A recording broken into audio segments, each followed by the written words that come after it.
4대 족장 중에 야곱과 요셉의 이야기를 여러분들에게 정리해 드리겠습니다. 우리 신앙생활이 뭔지를 우리가 깨달을 수 있는 그런 아주 중요한 내용입니다.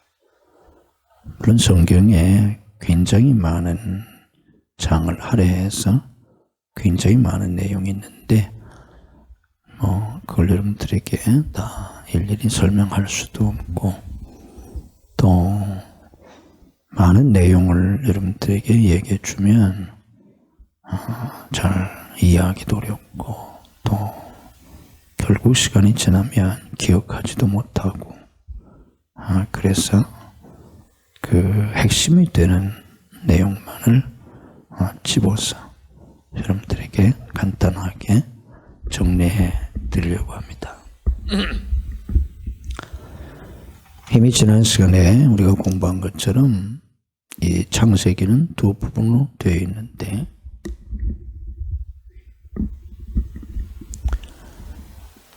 (1장부터) (11장까지가) 원역사, 창조, 타락, 그리고 죄악, 심판, 이거를 가르쳐주는 그런 내용들이 기록이 되어 있고, 그 다음에 이제 2부가 12장서부터 50장, 오늘 우리가 마지막 부분을 봤는데 이 12장서부터 50장까지의 얘기는 이걸 구속사라, 또 좁은 의미에서 족장사라고 하는데, 이제 4대 족장, 아브라함, 그리고 이삭, 야곱, 요셉, 이 족장들의 이야기입니다. 이 족장들의 이야기를 통해서 하나님은 이제 믿음의 조상인 이 아브라함을 택하시고, 하나님이 어떻게 그를 믿음의 사람으로 만드셔서, 아브라함이라고 해서 처음부터 믿음의 사람이 됐던 건 아니에요. 세상에 그런 사람 하나도 없어요. 하나님이 그를 택하시고 그를 부르시고 그를 믿음의 사람으로 만드시는 거지. 아멘. 아멘 하세요. 마지막 시간이에요.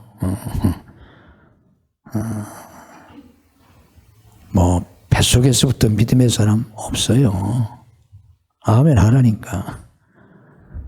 있는 줄 아세요? 없어. 어렸을 때부터 믿음이 엄청난 그런 사람 있는 줄 아세요? 없어요. 애들이 믿음이 대단하겠어. 처음 우리가 예수를 믿어가지고 금방 영적인 사람이 되고 그렇게 되는 줄 알아요? 아니에요. 그런 사람 세상에 하나도 없어요. 어린아이가 자라듯이 믿음이 자라는 거예요. 아멘. 근데 하나님이 자라게 하세요. 아멘. 그게 은혜라는 거예요. 하나님이 택하시고, 에베소 1장 4장 말씀처럼 창세전에 택하시고, 너무나 기가 막혀요. 택하신 사람을 부르시는 거예요. 아멘. 이사야서의 말씀처럼 내가 너를 지명하여 불렀다. 아무나 부르세요. 로마서 8장 30절인 말씀처럼 미리 정하신 자들을 부르신다고. 부르셨으니까 예수를 믿게 되지. 그냥 믿어요? 그냥 예수 믿는 사람 하나도 없어. 하나님이 믿음을 주셔서. 아멘. 예수가 믿어지겠어요? 어떻게 예수를 믿어? 하나님을 믿을 수 있어요? 어떻게 하나님을 믿어? 사람이 하나님을 믿을 수 있어서 믿게 된다면 웬만한 사람은 다 믿죠. 공부한 사람은 다 믿고 멀쩡한 사람은 다 믿을 거 아니에요. 아무리 멀쩡해도 하나님 안 믿어요. 이단은 어떤 사람이 빠져? 빨리빨리 오늘 할 시간이 없어. 딴 얘기 해야 돼. 이단은 어떤 사람이 빠져? 백성을 집사면 이단 어떤 사람이 빠져? 멀쩡한 사람이 빠져. 이단에 가는 사람 다 무슨 바보고 뭐 다 중학교도 안 나온 사람이고 뭐 다 무슨 사기꾼이고 뭐 도둑놈들이고 강도고 뭐 그런 자인 줄 알아요? 멀쩡한 사람이 빠져. 우리 교회도 전에 신천지에서 왔었어요. 새벽에, 그것도 새벽에 왔더라고. 열심히 대단해. 그래서 몇 년 됐는데 새벽에 날 뭘 주겠다고. CD도 주고 뭐 주겠다. 새벽에. 멀쩡해요. 잘생겼어요. 우리 교회 청년보다 더 멋지게 생겼어요. 청년하고 여자하고 둘이 왔는데 여자도 아주 고급스럽게 생기고 얼굴도 인물도 이쁘고요. 속으로 얼마나 불쌍한지. 남자도 멋지게 생겼는데 저렇게 멀쩡한 애들이 신천지에 빠져가지고 그것도 새벽에 기성교회 와가지고 얼마나 불쌍한지. 멀쩡한 애들이 다 빠진다니까. 뭐 바보들이 빠지는 줄 아세요? 그게 무슨 얘기예요? 멀쩡한 사람도 하나님 안 믿고요. 못 믿고요. 아멘. 멀쩡해도 하나님 믿는 줄 알아? 못 믿어. 공부 많이 하면 믿는 줄 알아? 천만의 말씀. 인간은 인간의 이성이나 지식으로 하나님 믿을 수 없어요. 그러니까 멀쩡한 애들 다 이단에 빠지고 대학 교수도 이단에 빠지고 그러는 거예요. 근데 우리가 어떻게 해서 하나님을 믿게 됐나? 하나님이 믿음을 주셔서. 아멘. 믿음을 주셨으니까 우리가 하나님을 믿지. 어떻게 하나님을 믿겠어요? 제가 중학교 때부터 초등학교 들어가기 전부터 교회 다녀가지고 중학교 때 내가 은혜받고 목사 되겠다고 소원해가지고 이제 내일 은퇴하는데 제가 어떻게 중학교 때 목사 되겠다고 소원했겠어? 하나님이 은혜를 주셔서. 아멘. 은혜를 안 주셨으면 어떻게 목사를 된다고 했겠어요? 제가. 하나님이 다 은혜를 주셔서 믿음을 주셔서. 아멘. 근데 그 믿음이 온전하지 않아요. 어떻게 사람이 처음부터 온전한 믿음을 갖겠어? 그런데 하나님이 믿음을 성장시켜 주십니다. 아멘. 믿음의 사람으로 만들어 가세요. 아멘. 그게 바로 아브라함의 이야기예요. 아브라함은 우상 만들어 팔던 우상 장사들이었어요. 그런데 하나님이 그를 택하시고 믿음을 주시고 또 믿음을 주시고 그래서 정말 모리아산에서 100세에 얻은 아들 이삭까지라도 제물로 바칠 수 있는 위대한, 그건 정말 위대한 믿음이에요. 죽어도 할 수 없는. 그렇잖아요. 죽으면 죽었지 그걸 어떻게 하겠어요? 내가 죽는 거에 뭐 100번 죽을 수 있지만 어떻게 아들을, 그것도 100세에 얻은 독자 아들을 어떻게 제물로 바칩니까? 그건 죽어도 못하는 거잖아. 근데 했잖아요. 왜? 하나님이 그만큼 믿음을 성장시켜 주셨어요. 그래서 믿음의 조상을 만드시고 그의 후손을 통해서 메시아를 보내시고 인류 구원의 대업을 이루시잖아. 그걸 가르쳐 주는 게 아브라함 사건이에요. 그의 아들 이삭은 하나님 말씀에 순종함으로 100배의 복을 받은 그런 하나님의 자녀들이 하나님 말씀에 순종할 때, 그런 삶을 살 때 하나님께서는 상상할 수 없는 복을 주신다 하는 것을 가르쳐 줍니다. 아멘. 자, 뭐 이 두 사람의 이야기만 해도 충분해. 그런데 이제 야곱과, 오늘 우리가 공부하려고 하는 이제 야곱과 요셉, 이 사람들은 좀 더 구체적이고 좀 더 극적인 삶을 통해서 하나님의 사람들의 삶이 뭔지, 그리스도인의, 신약적으로 말하면 그리스도인의 삶이 뭔지 이걸 가르쳐줘요. 아주 중요한 내용이에요. 아주 중요한 내용이니까 또 제가 담임 목사로서 여러분들에게 이렇게 수요일 날 성경 공부를 할 수 있는 마지막 시간입니다. 그러니까 뭐 마지막이라고 특별한 건 아니지만 잘 들으세요. 중요한 내용이니까.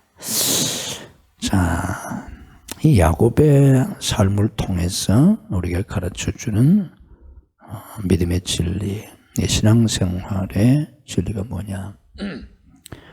야곱은 참 파란만장한 그런 삶을 산 사람인데요. 시간이 없어서 다 자세히 설명할 수는 없고, 이 야곱의 삶 속에서 우리가 특별히 기억해야 할 그 내용이 두 가지인데, 특별히 기억해야 될 하나는 뭐냐고 하면 그 유명한 장자권을 탈취했다고 표현을 쓸 만한 팥죽 한 그릇에 장자권을 형 에사한테, 이게 뭐 거래라면 거래지만 이게 말도 안 되는 거잖아. 이게 탈취한 거죠. 팥죽 한 그릇에 장자권이 뭐 어떤 거예요? 어마어마한 거잖아요. 팥죽 한 그릇이 아니라 팥죽 뭐 억그릇보다도 더한 거예요.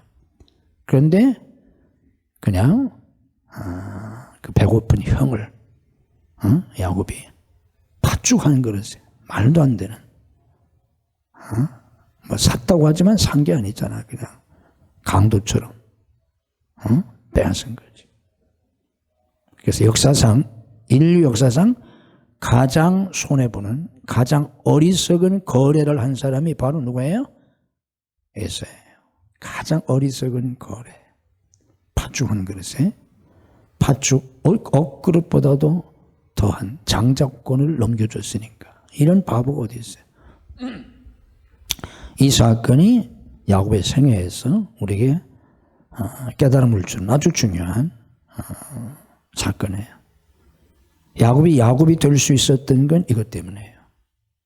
그 속에 담기는 의미는 제가 잠시 뒤에 정리를 해드리고, 또 하나 야곱의 생애 속에서 중요한, 야곱을 야곱되게 만든 그런 중요한 사건이 뭐예요? 야복강 사건. 알죠? 무슨 얘기인지. 야복강에서 천사와 씨름했던 야곱의 환도뼈가 부러진 그 사건이 가장 중요합니다. 이 두 사건을 우리가 잘 이해할 필요가 있어요. 자, 이 장자권 이 사건을 통해서 우리에게 보여주는 중요한 내용이 뭐냐. 어떻게 해서 야곱이 뱃속에서부터 차자로 태어났잖아요. 장자로 태어나야 되는데. 그래서 야곱은 자연적으로는, 육신적으로는 복받을 수 없는 사람이에요. 차자로 태어났기 때문에 큰 복을 받을 수가 없어요. 육신적 운명, 이걸 우리가 1차적 운명이라고 할 수 있어요. 이게 굉장히 중요한 내용인데 내가 설명할 시간이 없는데, 그리스도인들은 1차적 운명으로 사는 사람들이 아니에요. 여러분들 아셔야 돼요. 야곱의 1차적 운명, 타고난 운명, 그건 절대로 큰 복을 받을 수가 없어요. 장자이기 때문에. 그런데 에서인 장자를 물리치고 차자인 야곱이 장자의 축복을 받잖아. 그리고 단순히, 이게 족장시대라고 했죠? 단순히 장자의 축복을 받아서 족장이 되는 것 정도가 아니라 야곱은 뭐가 돼요? 이스라엘 12지파의 조상이 돼요. 어마어마한 거예요, 이거는. 이스라엘 12지파의 조상이 되는. 이스라엘의 조상이 야곱이에요. 아브라함도 이스라엘의 조상이고 야곱도 이스라엘의 조상이에요. 굉장한 인물이에요. 어떻게 해서 육신적으로는 1차적 운명으로는 절대 큰 복을 받을 수 없는 사람인데 야곱이 이런 복을 받았나? 이걸 우리가 알아야 우리가 예수 믿고 새로운 축복을 받을 수 있어요. 이걸 잘 깨달았어요. 자, 그 핵심적인 내용이 바로 장자권 사건이다, 그 말이에요. 야곱이 에서가 사냥을 하고 뭐 옛날 사냥이라는 게 뭐 활을 가지고 와서 뭐 이렇게 뭐 사냥하는 거니까 지금도 원신들 사냥하는 거면 막 짐승의 발자국을 따라가지고 며칠 따라가기도 해요. 밥도 못 먹고 얼마나 배가 고프겠어요. 그렇게 짐승을 사냥해가지고 배고파 온 에서에게 그때 마침 팥죽을 쓰고 있었는데 팥죽을 그냥 주지 않고 장자권하고 바꾸자고 하잖아. 그래서 결국은 멍청한 에서가 장자권을 넘겨주는데 야곱이 그렇게 한 건 그날 우연한 사건이 아니에요. 야곱에게 있어서 가장 위대한 점 중에 하나는 야곱은 눈에 보이는 것이 아니라, 이게 아주 중요해요. 눈에 보이는 것이 아니라 눈에 보이지 않는 하나님의 축복을 사모했다는 거예요. 그게 바로 장자권이에요. 장자만이 하나님께 받을 수 있는 그 복, 그 축복의 그 권리, 권세, 그걸 사모했다는 거예요. 팥죽 한 그릇은 눈에 보이는 거잖아. 뭐 집에 있는 모든 것도 눈에 보이는 거잖아요. 그런데 야곱은 그런 것으로는 자기가 큰 복을 받을 수도 없고 야곱은 그런 복을 사모하지 않았어요. 눈에 보이지 않지만 하나님의 언약 속에 있는, 하나님의 약속 속에 있는 미래의 축복, 그걸 야곱은 사모했다는 거예요. 그건 대단히 중요한 것도 어려워요. 왜냐하면 이것을, 이 장자권이라는 얘기가 아니라 이런 것을 우리는 성경에서 뭐라고 말하냐면, 뭐라고 말해요? 이게 믿음이고 이게 소망이라는 거예요. 이게 그리스도인이에요. 왜 그렇습니까? 그리스도인의 믿음이라는 게 뭐예요? 보이는 거예요? 히브리 11장에 그랬잖아요. 믿음은 보지 못하는 것들의 실상이라고. 바라는 것들의 실상이요, 보지 못하는 것들의 증거라고. 보지 못하는 것들이잖아. 고린도서 5장 7절에 뭐라고 그랬어요? 우리는 보는 것으로 행하지 않냐고, 뭐로 행한다고 그랬어요? 믿음으로 행한다고 그랬잖아. 그러니까 믿음은 보이는 것과 반대 개념이에요. 보이는 건 현실이잖아. 지금 야곱이 당장 보기에는 별 도움이 되는 것 같지 않은 장자권. 자, 이 에서가 왜 장자권을 그렇게 헐값어요? 헐값도 아니잖아요, 이거는. 값이라고 칠 수도 없는 파축하는 것에 왜 넘겼냐? 자, 생각해 보세요. 에서가 지금 밖에서 사냥을 하다가 막 배고프고 왔잖아. 근데 이 야곱이 팥죽을 쓰다가 그 형 에서한테 그럼 내가 팥죽 한 그릇 줄 테니까 뭐 두 그릇 줄 테니까 먹고 싶은 대로 실컷 먹게 할 테니까 형 그 활, 형이 사냥할 때 쓰는 그 좋은 활 나하고 바꿔. 그럼 에서가 바꿨을 것 같아, 안 바꿨을 것 같아? 남의 얘기니까 잘 모르긴 하지만 상상해봐, 그냥 상식적으로.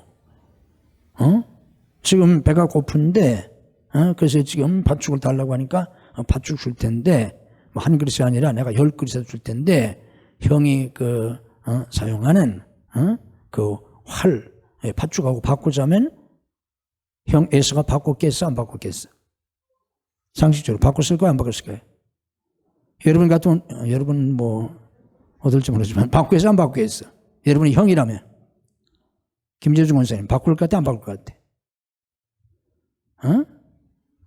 아마 형한테 야곱이 그 형이 쓰는 아주 애지중지하는, 옛날 그 무기니까 그렇잖아요. 보통 활이 아니잖아요. 특별한 활이고 뭐 그래야 또 사냥을 잘 할 수 있으니까 굉장한 도구잖아요. 그때는 사냥에 모선할 때니까. 그런 그 활하고 바꾸자 했으면 아마 에서가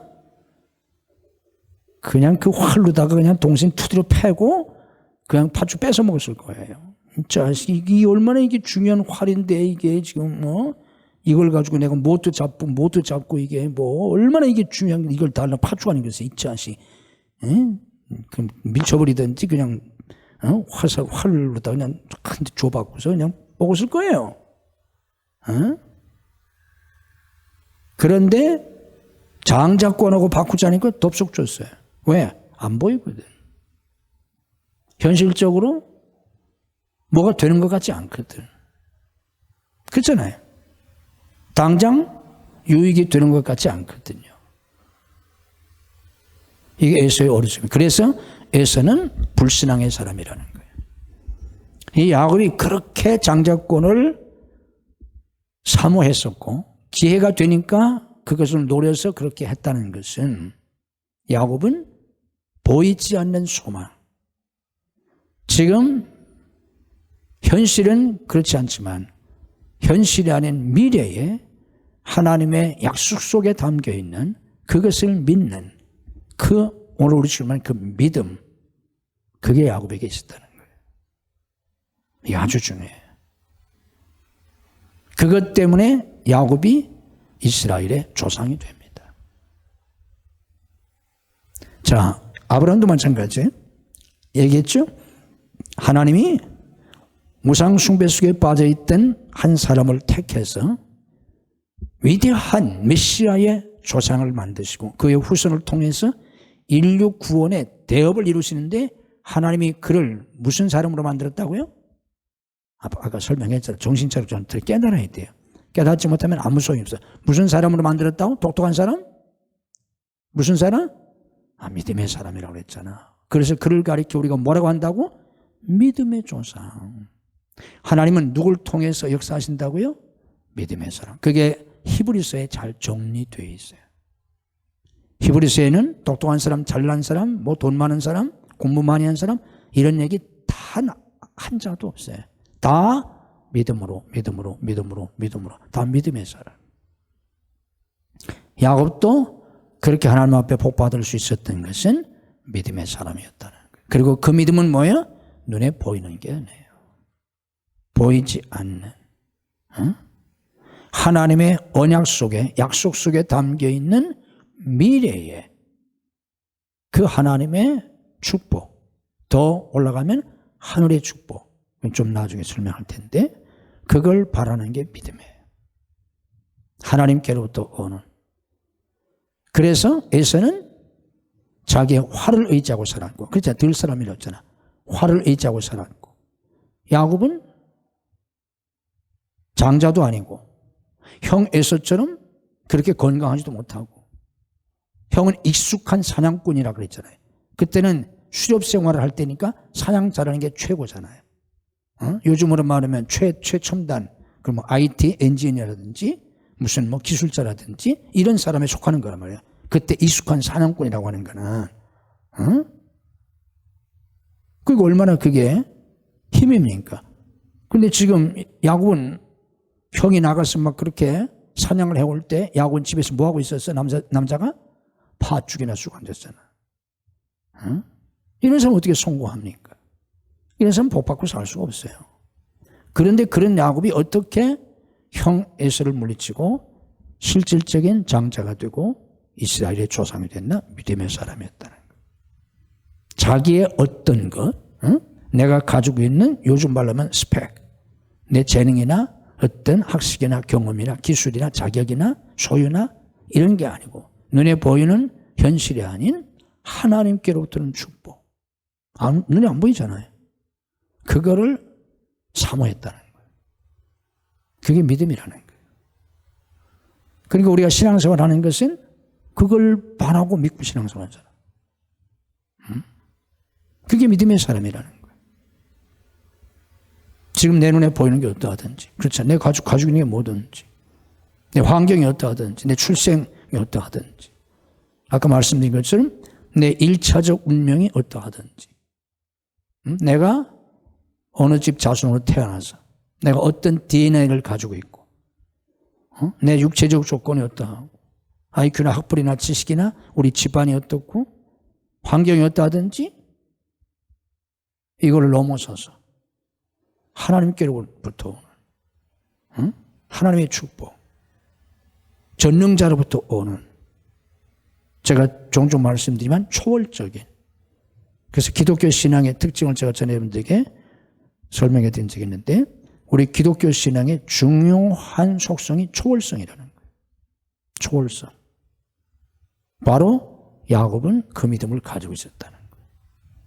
그래서 야곱이 차잼에도 불구하고 그런 축복을 누릴 수 있었다. 우리도 이 믿음을 가질 때 우리의 육체적 조건이나 환경의 모든 것을 초월해서 그런 복을 받을 수 있다. 하나님께로부터 오는 복이니까. 하나님이 축복해 주시면 되니까. 아멘. 그게 장자권 속에 나타난 야곱의 믿음과 소망이에요. 자, 그런데 이 믿음과 이 소망이 야곱을 위대한 또 하나의 이스라엘 조상을 만들었는데, 야곱의 생애에서 빼놓을 수 없는 중요한 사건이 약복강 사건이에요. 자, 이 약복강 사건이 굉장히 중요한데, 왜 중요하냐면 이 약복강 사건을 통해서 비로소 야곱이 이 축복을 누리는 사람으로 변화됩니다. 이게 중요해요. 우리 신앙생활에서.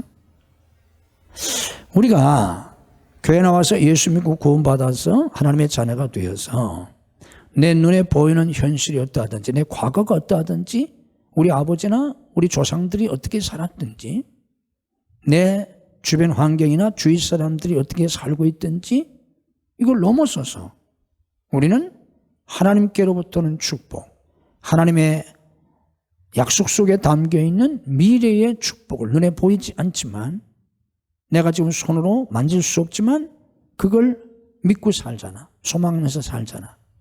그런데 신앙생활의 어려움이 뭐예요? 실제로 신앙생활의 어려움이, 그러면 내가 그런 믿음으로 살면 그 하나님의 축복이 쉽게 와야 되잖아. 그렇잖아요. 어?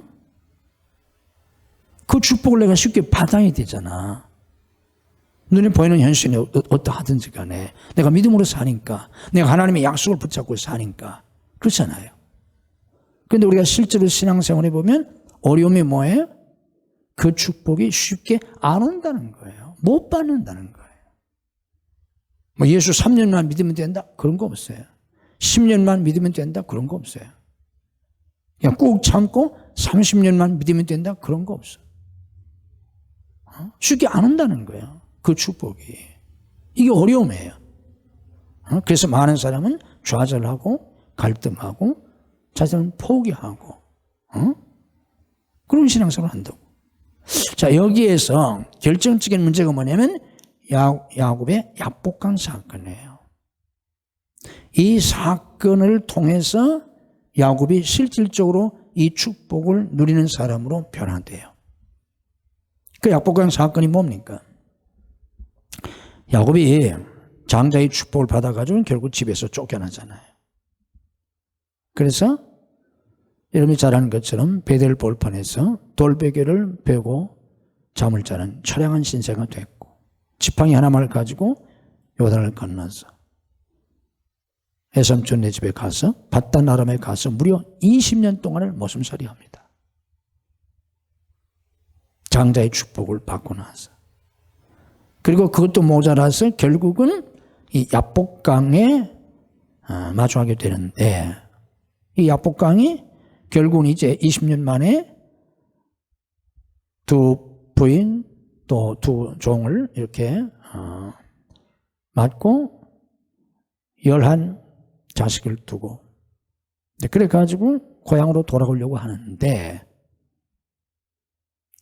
절체절명의 위기를 만나잖아요. 형 에서가 400명의 군사를 거느리고 자기를 죽이려고 하잖아요. 죽을 수밖에 없어요. 그래서 야곱이 꾀를 써서 생각하고 고민을 밤새도록 고민하잖아요.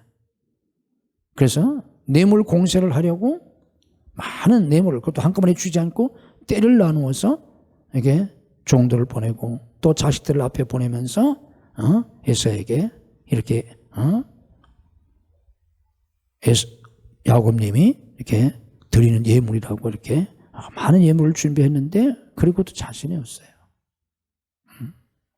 에서가 자기를 정말 죽일 것 같아서 혼자 겁이 나가지고 결국은 자기 혼자 야복강을 건너지 못하고 있잖아요. 다 건너보내고.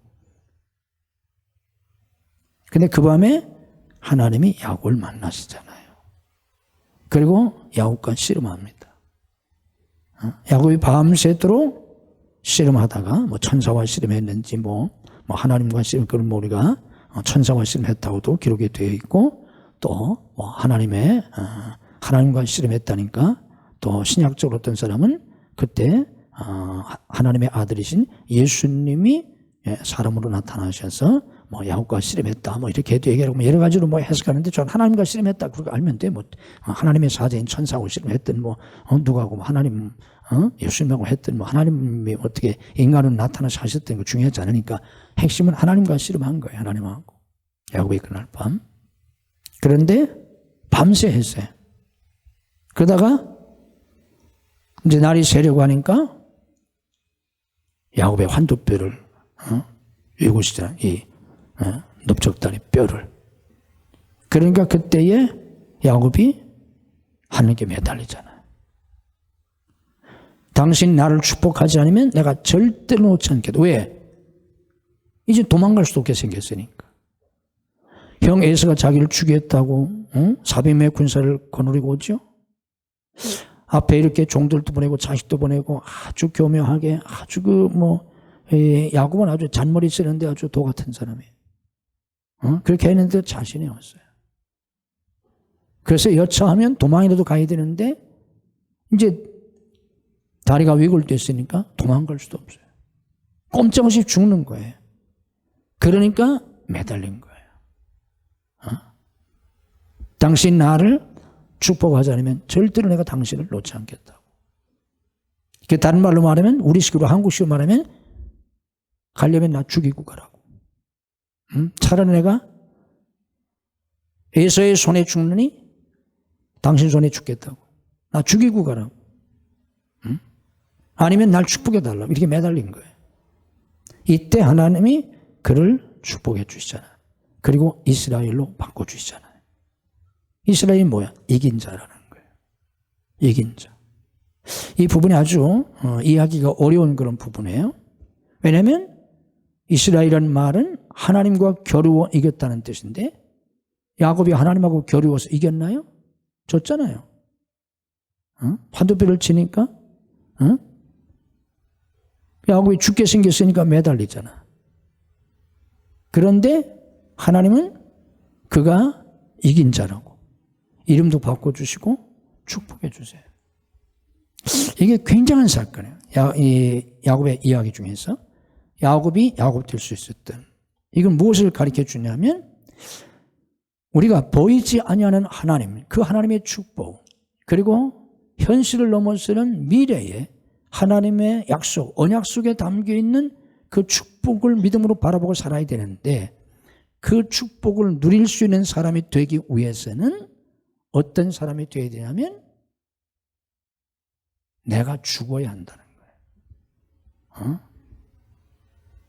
내가 죽어야.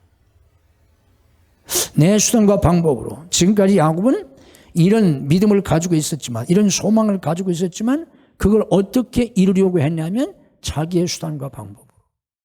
그래서 기회가 왔을 때 팥죽 한 그릇에 장자권도 뺏었고, 그리고 아버지 이삭이 장자의 축복 기도를 할 때 어머니의 도움을 받아가지고 아버지를 속여가지고 장자의 축복을 받았고 그랬잖아요. 하여간 수단과 방법을 다 써서 어떻게 하든지 그 축복을 받으려고 몸부림치는 삶을 살았던 사람이에요. 그렇게 살다 보니까 그의 삶은 한없이 고달퍼.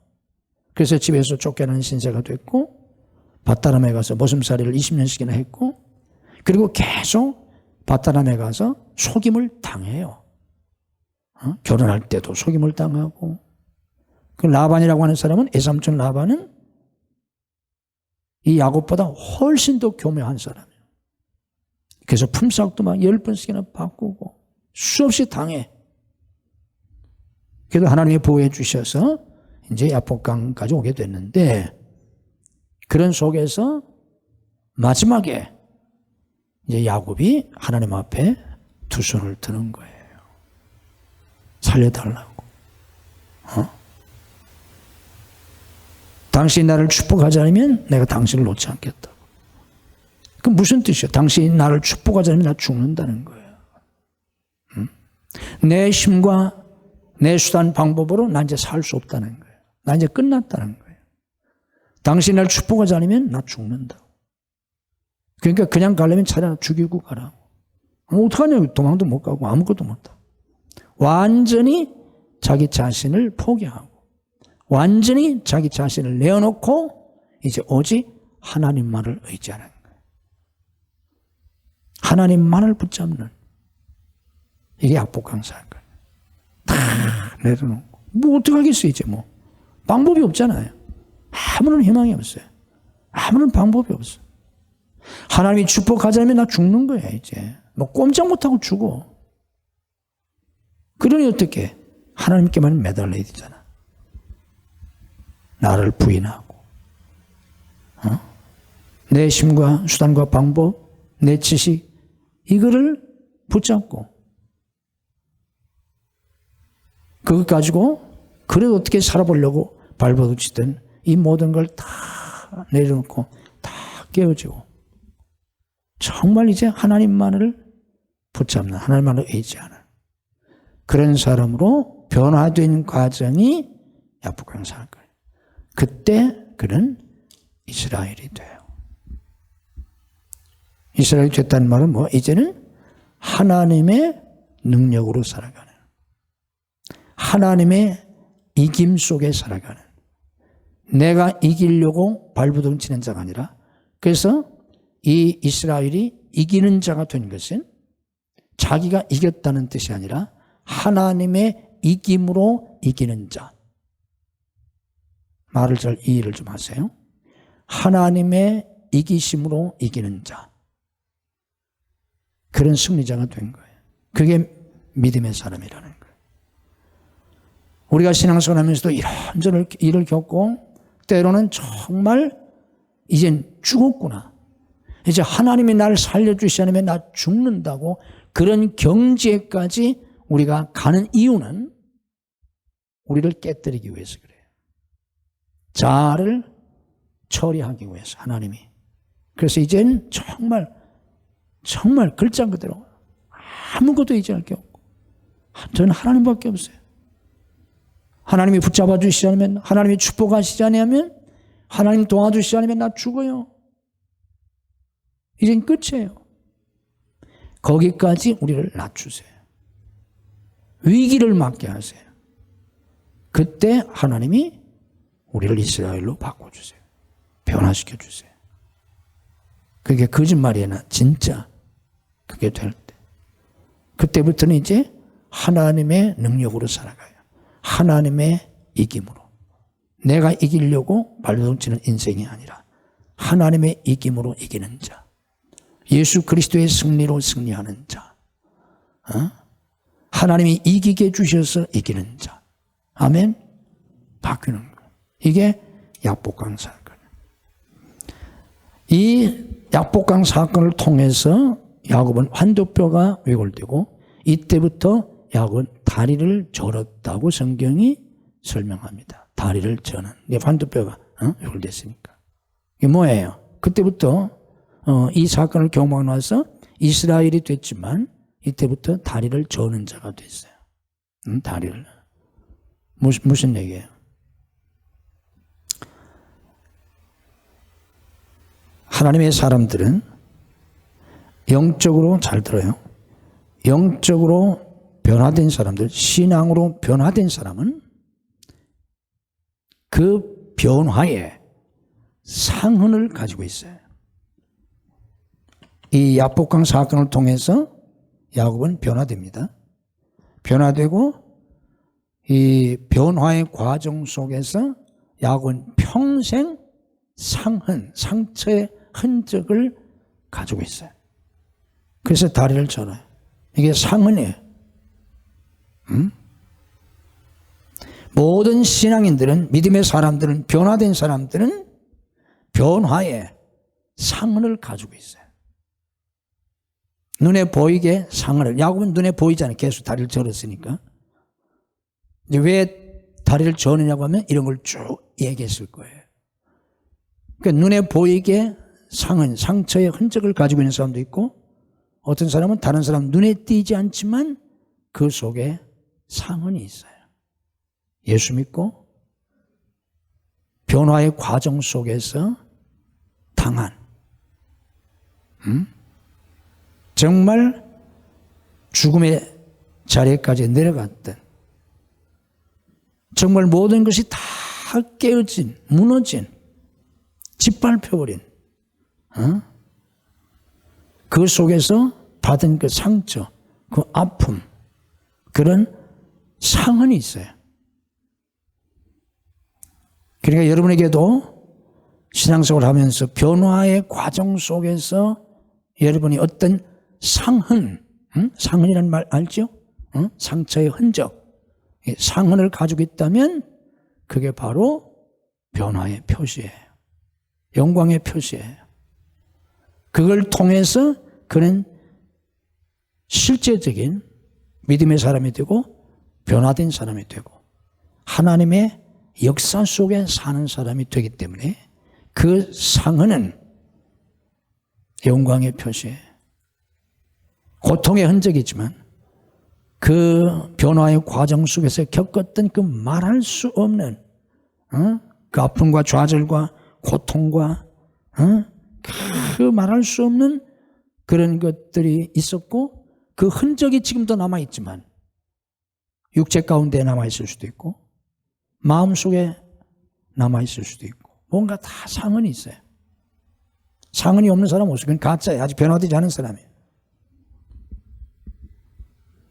그 상흔이 나를 변화시킨 그런 하나의 과정이에요. 이게 없는 사람은 없어. 이게 야곱의 이야기입니다. 자, 그 다음에 이게 요셉의 이야기. 이 요셉은 아브라함, 이삭, 야곱의 아들 중에서 요셉은 11번째 아들입니다. 12번째가 베냐민이니까.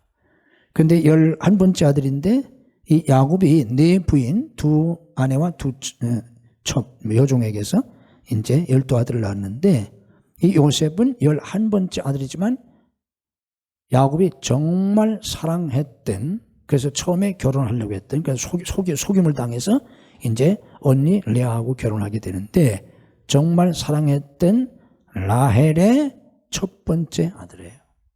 그게 얼마나 사랑스러운 아들이겠어. 또 노년에 얻었고, 그래서 사랑을 독차지하고 살았잖아요. 그리고 하나님께서 이 요셉에게 소년이 있을 때 꿈을 보여주셨잖아요. 2번씩이나. 곡식단들이 절하고 해와 달이 절하고 별들이 절하는 그런 걸 보여줬잖아요. 그러니까 막 이런 걸 통해서 야곱은 자기 나름대로 미래에 상당한 꿈, 비전을 가졌을 거예요. 그렇잖아요. 그러니까 자랑스럽게 형들한테 얘기했고 아버지한테도 얘기했고 그것 때문에 또 형들이 미움을 받잖아. 또 잘난 척한다고. 뭐 꿈쟁이라고 했지만 그 뭐 잘난 척하는 내가 나중에 뭐 이렇게 된다고. 아마 요셉도 이런 꿈을 꿨을 때 나는 형들보다 뛰어난 자가 되고, 그 형들보다 뛰어난 자가 된다는 꿈 아닙니까? 그리고 뭐 해와 달까지 아버지 부모보다도, 그럼 굉장한 나름대로 꿈을 가졌을 거예요. 그런데 이 요셉의 이야기는 어떻게 되냐면, 그렇게 됐는데 결국 형들에게 팔려가지고 애굽에 가서 뭐가 돼요? 애굽에 가서 뭐가 됩니까? 노예가 되잖아. 노예로 팔려가 노예가 되잖아요. 애굽에 가서 노예가 됩니다. 자, 보디발의 집에서 노예 생활을 하잖아요. 바울의 시위대에 정했던 노예 생활하다가 이걸로도 끝나지 않고 어디로 갑니까? 감옥에 가잖아요. 감옥에 가요. 뭔 일이에요? 무슨 짓이에요? 뭘 가르쳐 주는 거예요?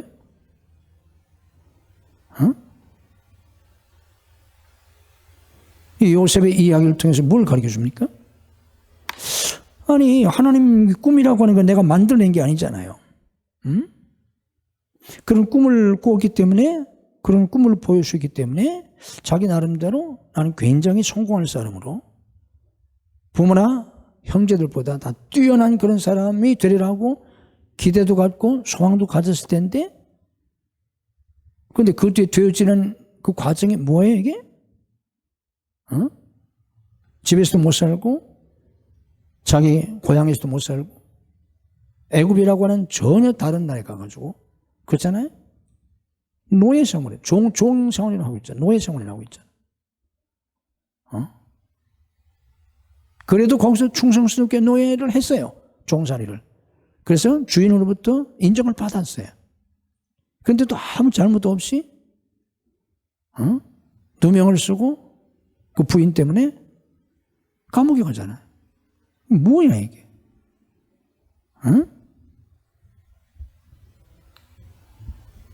이런 삶을 통해서, 이런 과정을 통해서 요셉은 어떤 사람이 되어 가겠어요? 자기 나름대로 어떤 큰 꿈도 갖고, 소망도 갖고, 비전도 갖고, 그랬을 테는데, 자기의 삶의 여정은 전혀 그런 게 아니잖아. 그렇잖아요. 말도 안 되는. 이런 걸 통해서 하나님은 어떻게 하시는가? 하나님은 하나님의 사람들을, 우리가 육신적으로 가지고 있었던 그런 꿈, 환상, 비전, 또 내가 그런 그 꿈을 이루고 그런 성공을 이루기 위해서 내가 이러한 인생을 살아야 되겠다고, 살리라고, 내가 앞으로 이렇게 가겠다고 생각했던 그 모든 것과는 전혀 다른 길로 하나님이 인도하신다는 거예요. 하나님의 사람들의 삶이라는 거예요. 아니, 요셉이 애굽에 가리라는 생각을 해봤겠어요? 애굽을 왜 가요?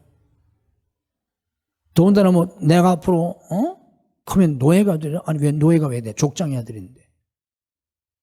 야곱이 족장이잖아요. 그리고 내 아버지의 사랑을 독차지하고 있는데 왜 내가 노예가 됩니까? 말도 안 되잖아. 생각해 본 적도 없어요. 애굽에 가리라고 하는 것도 생각해 본 적도 없고, 내가 애굽에 가서 종살이 하라고 하는 것도 생각해 본 적이 없어요. 그런데 결국 그렇게 되잖아. 이게 하나님의 사람들의 삶이라는 거예요. 하나님의 사람들의 삶이라고 하는 건 내가 꿈을 꾸고 내가 계획을 세우고 그대로 하나님이 축복해 주시는 삶이 아니라, 내가 한 번도 생각해 본 적이 없어. 내가 이 길로 가리라고는 한 번도 생각해 본 적이 없는데 하나님이 엉뚱한 길로 인도하신다는 거예요. 하나님의 사람들의 삶이라는 게, 그리고 상상해 본 적도 없는, 한 번도 생각해 보지 못한 고난을 당하게 하신다는 거예요. 이 종살이가 웬 말이에요, 이게? 족장의 아들로서 사랑을 독차지하고, 그래서 다른 형제들과 같이 채색 옷을 입혀주고 그랬잖아요. 귀염둥이로, 복덩이로, 사랑덩이로 이렇게 살던 사람이 이게 노예가 웬 말이에요, 종이 이게. 말도 안 되잖아요, 이게. 남의 집 가가지고.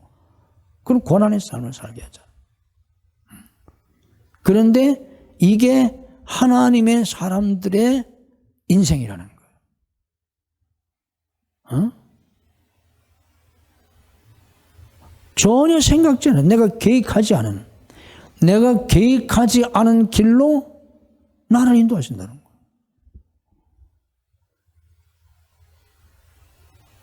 그래서 신앙생활은 잘 깨달으셔야 돼요.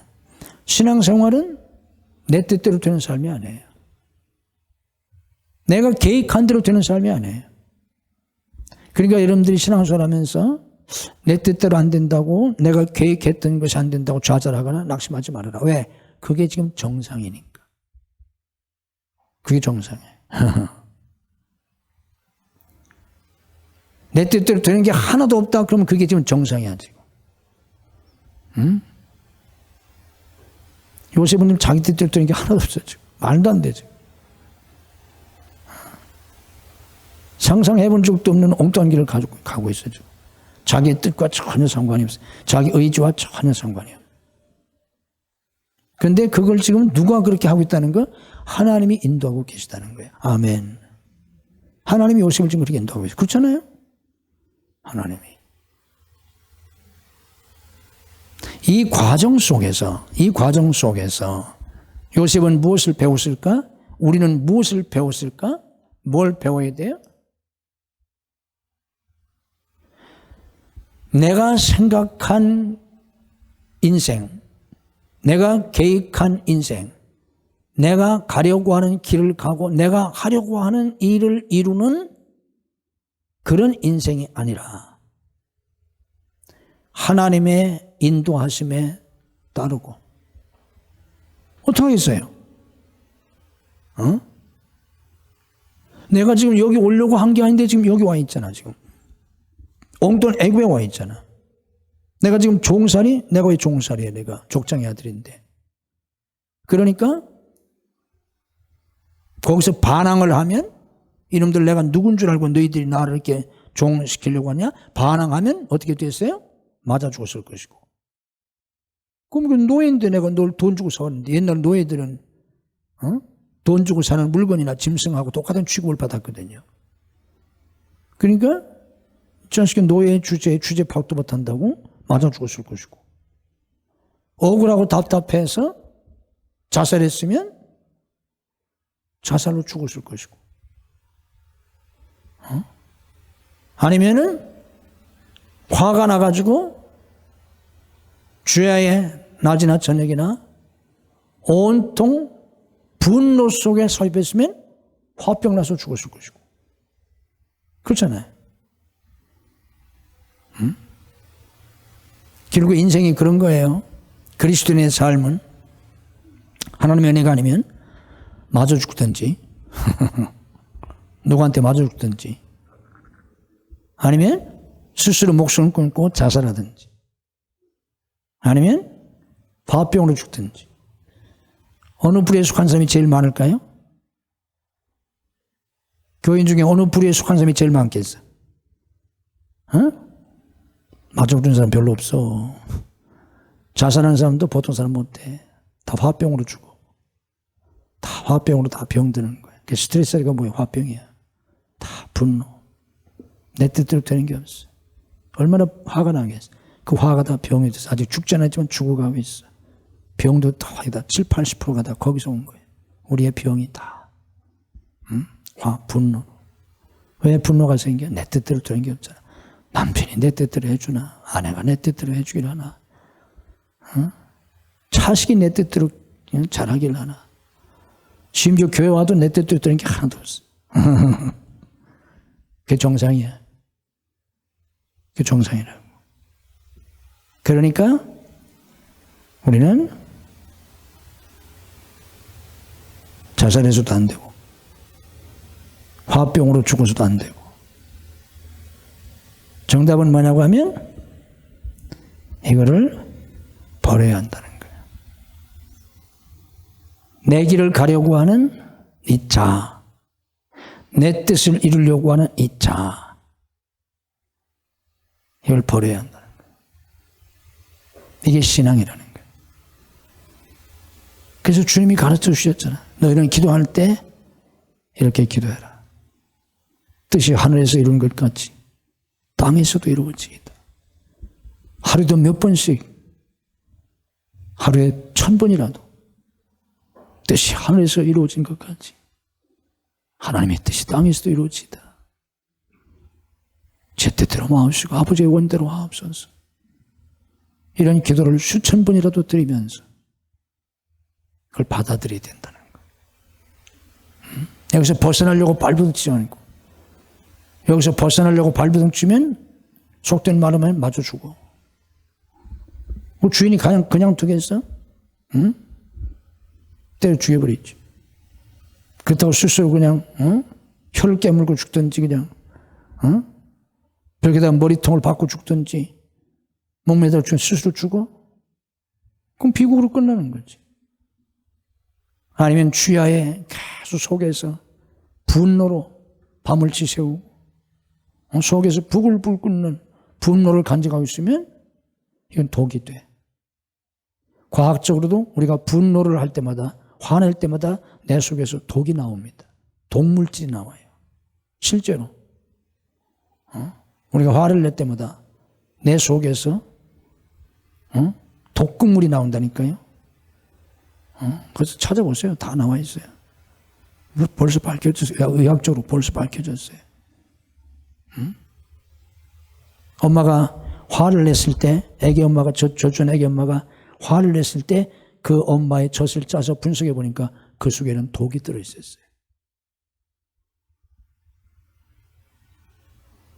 그 독이 아이를 죽이고 그 독이 나를 죽이는 거예요. 그래서 다 우리 몸이 망가지는 거예요. 이 스스로 여기서 생기는 독 때문에. 독을 먹어서 생기는 거. 독을 먹어서 우리가 병나는 것보다 우리 속에서 스스로 생기는 이 독성 물질, 이게 다 우리가 분노할 때 생기고 두려워할 때 생기고 슬퍼할 때 생기고 다 우리 몸에 하얀 신벽이 만들었어요. 하나님이. 대신 우리가 편안할 때, 기뻐할 때, 감격할 때 우리 몸을 치유하고 우리 몸을 건강하게 할 수 있는 또 그런 물질들이 또 다 생겨요. 이미 다 밝혀졌어요. 이거 다. 여러분이 알고 있는 엔돌핀도 그 중에 하나고, 엔돌핀보다 훨씬 더 강력한 그런 걸 효력을 가지고 있는 다이돌핀 같은 것도 이미 다 밝혀졌잖아요. 포기해야 돼요. 내 꿈을 다 포기하고, 내가 성공하려고 했던 그 야망 다 포기하고, 내 길을 가려고 했던 건 다 포기하고, 어차피 갈 수도 없어. 하나님의 인도하심에 순종해야 합니다. 아멘. 하나님 인도하신 대로 가는 거예요. 거기서 발버둥 쳐봤댔자 아무 소용없어요. 그리고 이 요셉은 족장의 아들인데 애굽에 가서 노예 종이 됐어요. 종으로 사는 거예요. 우리가 종으로. 그리스도인의 삶은 종의 삶이에요. 그래서 주님 보고 주여 주여 하는 거예요. 주님이라고 예수님 보고. 종의 삶. 바울이 고백했잖아요. 예수 그리스도의 종나 바울. 종으로 사는 거예요. 자, 종은 아무것도 없어요. 소유도 없어요. 종이 무슨 소유가 있어요? 자기 몸, 자기 생명도 주인건인데. 자식을 낳아도 내 게 아니에요. 종은, 노예는 자식을 낳아도 그 자식이 주인 거예요. 이래서 아무리 많은 생산을 했어도 그게 다 자기 거 아니야. 다 주인 거야. 소유가 없어요. 자율권이 없어요. 주인이 시킨 대로 하는 거예요. 아무것도 자기 스스로 할 수 없어요. 그럼 뭐로 살아? 나는 그리스도의 종으로 지위가 있습니까? 소유가 있습니까? 뭐로 살아? 요셉이 지금 아무것도 없잖아, 지금. 근데 요셉이 지금 살고 있어요. 우리는 살아야 돼요. 죽지 못해 사는 게 아니야. 새로운 차원의 삶을 살아야 돼. 이게 중요합니다. 이게 그리스도의 삶이라는 거예요. 이 부분 좀 어려워요. 잘 들어야 돼요. 잘 깨달아야 돼요. 지금 하루아침에 노예로 전락한 요셉, 아무것도 없잖아. 아무것도 없어요. 감옥에 들어갔을 땐 더 말할 것도 없고 어떻게 살아? 이게 그리스도의 삶이라는 거예요. 어떻게 살아? 하나님으로 살라는 거예요. 예수님으로 살라는 거예요. 이제는 나의 것이라는 게 아무것도 없어. 아무것도 없잖아. 베드로가 고백했잖아요. 은과 금은 내게 없거니와 내게 있는 것으로. 은과 금이 없었어요. 은과 금만이 아니야. 지위도 없었어요. 권세도 없었어요. 아무것도 없었어요. 그럼 베드로 같은 어떻게 살아? 그런데 있었어요. 예수님이 계셨어요. 그게 그리스도의 삶이라는 거예요. 종의 삶으로 하나님의 인도하심에 그냥 따르고 아무것도 없는 그런 속에서 오직 하나님이 전부가 되셔서 사는 삶. 그래서 아무것도 없으니까 뭐 어떻게 되지? 하나님밖에 없잖아요.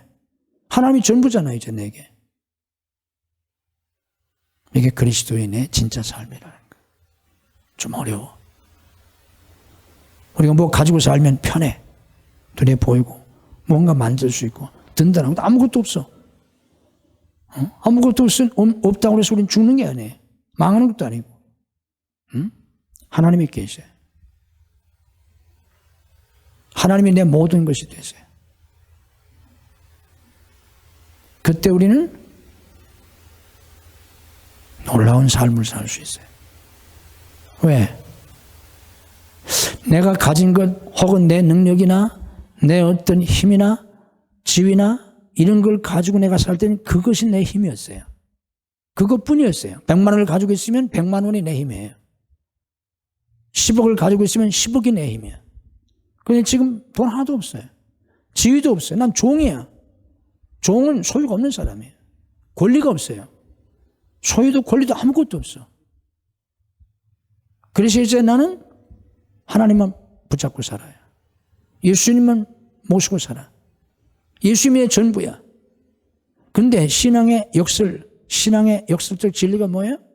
아무것도 없어. 예수님만 이제 모시고 예수님만 붙잡고 사는데 뭐예요? 예수님 안에 모든 게 있다는 거예요. 예수님 안에 전능하신 능력이 있다는 거예요. 그잖아요. 이게 신앙의 역설이에요. 그래서 이것을 깨달으면 오히려 내가 아무것도 없고 힘도 없고 가진 것도 없는데 바울이 얘기한 것처럼 바울이 뭐라고 그랬어요? 내가 약할 때 곧 강함이라고 그랬잖아요. 왜? 내게는 이제 뭔가 조금 있는 내 능력이 아닌 아무것도 내 능력 없고 하나님의 능력이 내 능력이 되니까 그 능력이 내 속에서 역사하고 나를 통해서 역사할 때 상상할 수 없는 하나님의 역사 속에 살게 되잖아. 굉장히 어려워요. 신비하고. 이게 하나님의 사람들의 삶인데 현대 그리스도인들이 다 육신적이고 다 눈에 보이는 것에 빠져서 이런 삶이 지금 안 되고 있다는 거예요. 목사나 교인들이나. 점점 더. 이게 좀 심각한 문제예요. 진짜 그리스도인 삶은 내 힘으로 사는 것도 아니고 목사도 마찬가지고 내 힘으로 목회하는 것도 아니고 내가 가진 것 가지고 사는 것도 아니고 다 뭐예요? 뭐로 살아? 하나님으로 사는 거예요. 하나님의 능력으로 살고 하나님의 지혜로 살고 하나님의 역사로 살고 그게 그리스도의 삶이에요. 그럼 어떻게 되겠어요? 하나님의 능력이 막 나타나고 하나님의 지혜가 나타나고 하나님의 역사가 막 나타나니까 얼마나 놀라운 일이 이루어지겠어요? 그렇잖아요. 그게 이제 요셉의 다음 후반부의 삶이에요. 그게 그리스도의 삶이에요. 이 삶을 요셉이 가르쳐줘요. 그래서 요셉이 다 내려놓잖아요. 내려놓을 수밖에 없어. 종됐는데 뭘 안 내려놓을 수 없잖아요. 종됐고 뭐 감옥에 들어갔는데 뭐 아무것도 없어 이제는. 그러니까 이제 오로지 하나님만 붙잡고 뭐 소유가 있나 뭐 권리가 있나 뭐가 있어 아무것도 없잖아. 그러니까 이제 하나님이 전부예요. 이제 하나님이 내 능력이고 소망이요, 내 힘이요, 내 사랑이요, 나의 힘이 되신 여호와요. 진짜 그런 고백이 나오는 거예요. 이제. 내 힘이 되신 여호와, 나의 소망이신 여호와, 내 평강이신 여호와, 내 기쁨이신 주님, 내 영광이신 주님, 내 행복이신 주님, 내 모든 것이 주님이십니다. 진짜 그런 신앙의 경지에 들어서게 되면 이제는 내가 무엇을 가진 것으로 살던 삶과 비교할 수 없는 마음의 평강을 누리게 되고 그렇잖아요. 두려워할 게 없잖아요. 그걸 못 믿으니까 그랬지. 하나님이 광야에서도 40년 동안을 먹여 살렸는데 앞으로 여러분들 40년만 하나님이 먹여 살면 되잖아. 그냥 죽을 테니까. 40년을 먹여 살렸다는 게 꼭 40년을 의미하는 거겠어요? 뭘 걱정할 게 있어. 진짜 하나님이 홍해를 갈라주시고 내 삶 속에도 홍해가 갈라질 걸 내가 믿을 수만 있다면 걱정할 게 없잖아. 근데 정말 그런 신앙의 경지에 올라가게 되면 진짜 그때부터 하나님이 하신다는 거예요. 그렇게. 그래서 요셉이 감옥에 가서 아무것도 이제 할 수 없을 때 절망이잖아요. 죽음밖에 없잖아. 그때 감옥이라고 하는 건 들어가면 죽는 거예요. 그때 뭐 재판이 있어요. 무슨 지방법원, 고등법원, 대법원이 있어. 그때 뭐가 있어요? 없어요. 더군다나 외국에서 온 노예, 누가 거들떠나 보겠어요? 죽는 거예요. 여기에서 오직 하나님만을 의지하고 하나님의 인도하심에 순종하고 하나님을 전부로 살 때 하나님은 이 요셉을 감옥에서 내보내요. 내보내서 상상도 할 수 없었던, 그 누구도 상상할 수 없는, 자기도 자기 아버지도 형들도 한 번도 꿈에도 상상해보지 못하는 애굽의 총리가 돼. 그래서 중요한 게 뭐예요? 감옥에서 나와서 요셉이 애굽의 총리가 돼서 뭐 했다는 거예요? 부귀영화를 누렸다는 게 아니고, 그런 스토리가 아니고, 총리가 돼서 뭘 했다는 거예요? 부모, 형제를 구원했다는 거예요. 애굽 사람들을 구원했다는 거예요. 대기근 속에서. 그리고 주변 나라 사람들을 구원했다는 거예요. 그래서 이 요셉의 애굽 이름이 사분의 바네아인데 그 말의 뜻이 세상의 구주란 뜻이에요. 세상을 구원하는 자란 뜻이에요. 요셉은 그래서 세상을 구원하는 자가 되었어요. 바로 이 요셉이 누구의 모형이에요? 예수님의 모형이에요. 하나님의 본체시나 종이 되셔서 내 뜻을 이루려 함이라 하나님의 뜻을 이루고 내 온대로 마옵시고 하나님의 온대로 없어서 그런 삶을 사셨던, 그래서 하나님 뜻에 순종해서 인류 구원의 역사를 이루셨던 것처럼 요셉도 이런 과정을 통해서 참된 믿음의 사람이 되어서 가족을 구원하고 세상을 구원하는 사람이 돼요. 무슨 얘기예요? 우리가 이런 사람이 될 때 하나님은 우리를 통해서 내 길로 가려고 하고 내 뜻대로 살려고 하고 내 가진 걸로 살려고 하고, 하나님이 그런 사람을 어떻게 쓰시겠어요? 그런 사람 데려다가 뭘 하겠어요? 그런 사람 가지고는 아무 일도 못해. 근데 그냥 하나님 뜻에 순종해서 하나님이 그냥 가라면 가고 일로 가라면 가고 절로 가라면 가고 그냥 하나님 뜻에 순종하고 자기 아무것도 없어서 이제 하나님만을 전부로 삼고 하나님으로 소망을 삼고 하나님으로 기쁨을 삼고 하나님으로 행복을 삼고 하나님의 능력을 삼고, 그래서 하나님이 역사하시는 사람, 그게 진짜 하나님의 사람이에요. 이 사람이 될 때 그를 통해서 하나님이 뭘 한다는 거예요? 구원의 역사를 이루신다는 거예요. 하나님의 구원의 역사, 다른 사람을 구원하는, 자기 가족을 구원하고 이웃을 구원하고 많은 사람을 구원할 수 있는 하나님의 구원의 도구로 쓰신다는 거예요. 이게 성도의 삶이라는 거예요. 이게 그리스도의 삶이라는 거예요. 이걸 창세기의 족장들의 이야기를 통해서 하나님은 어떻게 구원의 역사를 이루시는가, 하나님은 어떻게 하나님의 택한 백성들을 하나님의 사람으로, 믿음의 사람으로 만드셔서 그들을 축복하시고 어떻게 그들을 통해서 역사하시는가를 보여주는 거예요. 그리고 이 창세기 오늘 마지막 장은 요셉의 죽음으로 끝나요. 요셉의 죽음으로 끝나는데, 자, 여기 요셉의 죽음 전에 야곱의 죽음 사건이 나와요. 야곱이 죽었을 때 이 요셉이 야곱의 시신을 어디다 매장합니까? 가나안 땅에 매장합니다. 총리가 됐었으니까, 힘이 있으니까. 그리고 요셉은 여기 죽는데 애굽의 장사를 지내요. 애굽에서 입관하였더라고요. 그런데 당부합니다. 25절 보면 끝에 두 번째 줄, 요셉이 또 이스라엘 자손에게 맹세시켜 이르기를 하나님이 반드시 당신들을 돌보시니 당신들은 여기서 내 해골을 메고 올라가겠다 약속해라. 나중에 당신들은 여기서 나간다는 거예요. 가나안 땅 간다는 거예요. 그때 내 해골을 거기다 장사하고, 그리고 실제로 나중에 출애굽기 이제 보면 이스라엘 백성들이 출애굽할 때, 이 이스라엘 백성 애굽에서 출애굽할 때 요셉의 해골을 파서 메고 갑니다. 그 장사한다고. 이것으로 이 창세기가 끝나요. 이게 뭘 가르쳐 줍니까? 그리스도인의 삶은 뭐예요? 이 세상이 전부도 끝도 아니라는 거예요. 궁극적으로 그리스도의 삶은 어디 가는 거라는 거예요? 여기 가나안은 천국의 모형이에요.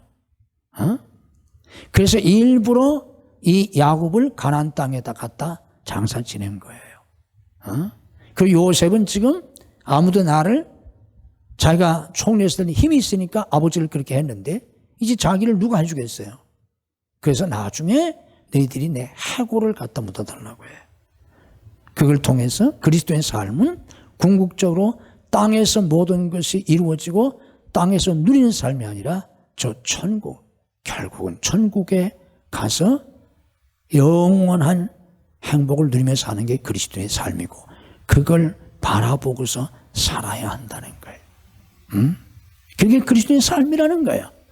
그래서 이 땅에서 때로 고난을 당하고 하나님의 도구로 쓰임받기 위해서 요셉이 이런 과정을 겪잖아. 우리가 하나님의 도구가 돼서 복음을 해서 살려다 보니까 야곱처럼 상흔을 가질 수도 있고 지워지지 않는 그런 상처의 흔적을 가질 수도 있고 여러 가지 일들이 있어요. 종이 되어서 살아야 되고 그런데 저 영원한 천국이 있다는 거예요. 거기서 영원한 영광이 예비되어 있다는 거예요.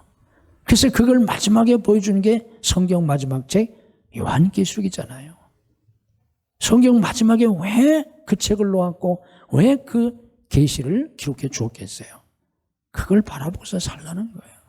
이 세상 잠시 잠깐인데 여기가 전부가 아니야. 저 영원한 천국. 결국 거기 가서 영원한 영광을 누리고 하나님의 사람들을 하나님이 그렇게 만드시고 그렇게 변화시키시고 그렇게 하나님의 일을 하게 하시고 그렇게 살다가 그 영광을 누리게 하신다는 거예요. 이 믿음을 가지고 이 소망을 가지고 저나 여러분이나 남은 세월 얼마나 살지 모르지만 짧으면 짧은 대로 살고 젊은 사람들은 뭐 오래 사셔야 되겠지만 오래 살면 사람들 살다가 우리가 나중에 가는 곳은 똑같다. 한 군데 저 천국에 가서 거기는 슬픔이 없어요. 죽음도 없어요. 이별도 없어요. 거기 가서 영원히 함께 영생 복락을 누릴 수 있는 그런 저와 여러분들이 되실 수 있기를 주님의 이름으로 축복합니다.